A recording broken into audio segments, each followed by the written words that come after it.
Halo semuanya, Cilacap bakal dilewati dua ruas tol, Pejagan Cilacap dan Gede Bage Cilacap. Sekretaris Badan Perencanaan Pembangunan Daerah atau Bapeda Kabupaten Cilacap, Ahmad Fauzi menyampaikan, proyek tol Gede Bage Cilacap akan melewati 6 kecamatan di Kabupaten Cilacap. 6 kecamatan itu adalah Kecamatan Patimuan, Kedung Reja, Gandrumangu, Bantarsari, Jeruk Legi, dan Kawungaten.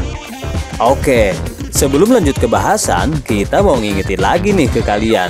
Buat tekan button subscribe dan jangan lupa nyalakan juga loncengnya ya, agar teman-teman tidak ketinggalan update video-video terbaru.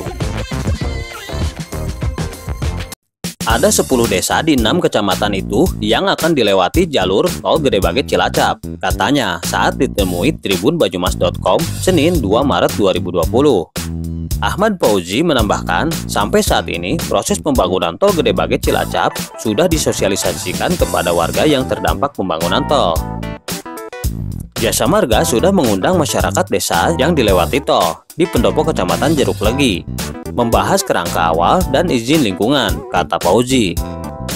Sementara itu, Ketua Tim Penyusun AMDAL Jalan Tol Gede Bage Cilacap, Lutfi Hadinata, sebagaimana dilansir Kompas.com, mengatakan telah berkeliling ke daerah yang dilintasi tol. Lutfi meminta masyarakat waspada terhadap calo tanah. Tol sepanjang 260 km itu telah ditetapkan trase tolnya. Kendati demikian, Lutfi tidak bersedia menginformasikan ke umum lokasi mana saja yang dibebaskan. Karena itu akan dimanfaatkan calo tanah yang bisa merugikan masyarakat. Terkhusus pemilik tanah pembangunan Ruas 1 Tol Gede Bage Tasikmalaya akan dimulai pada 2020. Nantinya tol itu akan menyambung sampai Cilacap. Menurutnya, eksit tol Gede Bage Cilacap berada di Desa Sumingkir, Kecamatan Jeruk Legi, Kabupaten Cilacap. Tol Pejagan Cilacap sama-sama tol tetapi berbeda jalur.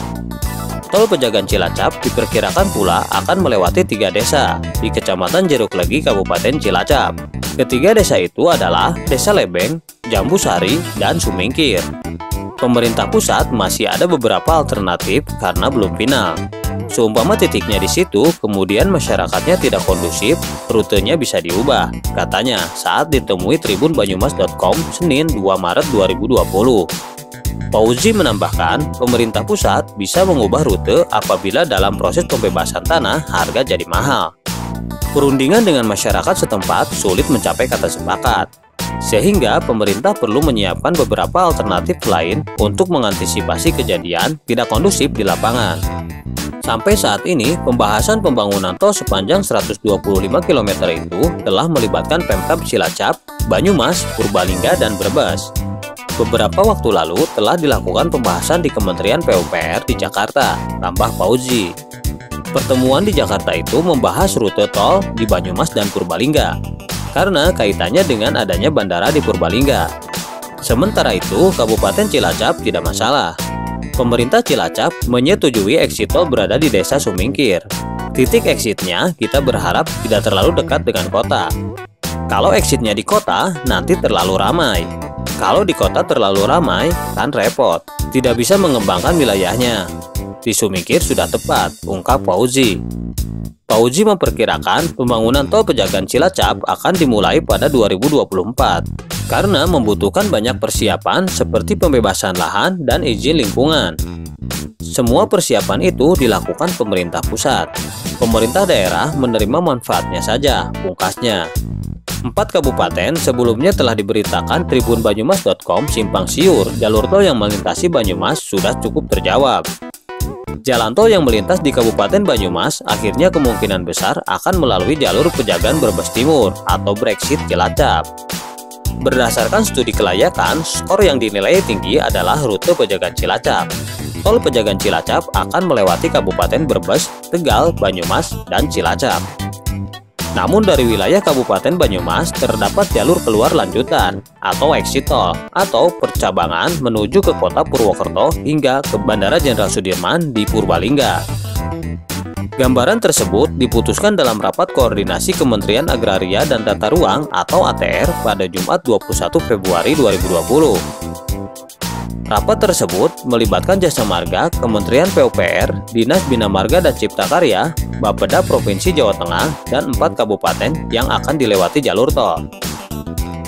Saat acara di Jakarta melalui Kementerian ATR, Jasa Marga beserta konsultan melakukan studi alternatif rute, yaitu ada 4 macam. Dari keempat opsi, yang paling bagus skornya adalah opsi yang keempat, yaitu Brebes Timur atau Brexit, kemudian masuk Tegal, Bumi Ayu, Bekuncen, Aji Barang, Wangon, dan Cilacap, ujar Kepala Bapeda Litbang Kabupaten Banyumas, Purwadi Santoso, kepada tribunbanyumas.com, Senin 24 Februari 2020. Wilayah Banyumas akan ada 3 exit tol, yaitu di Kecamatan Aji Barang, Wangon, dan Purwokerto. Arah selatan kota bisa untuk ke kota maupun dari jalur selatan, sedangkan exit di tol Purbalingga bisa menampung dari jalur tengah arah Banjarnegara Wonosobo. Alasan penguatnya, di antara rute ini sudah masuk dalam program percepatan nasional atau PSN yang diatur dalam Peraturan Presiden Nomor 79 Tahun 2017. Pertimbangan menembuskan tol Pejagan Cilacap dan ada percabangan yang ke arah Purwokerto dan Bandara JB Sudirman. Nah, itu tadi bahasan mengenai perencanaan tol Pejagan Cilacap dan Gede Bage Cilacap. Oke, sampai di sini dulu ya video kali ini. Sampai jumpa di video selanjutnya.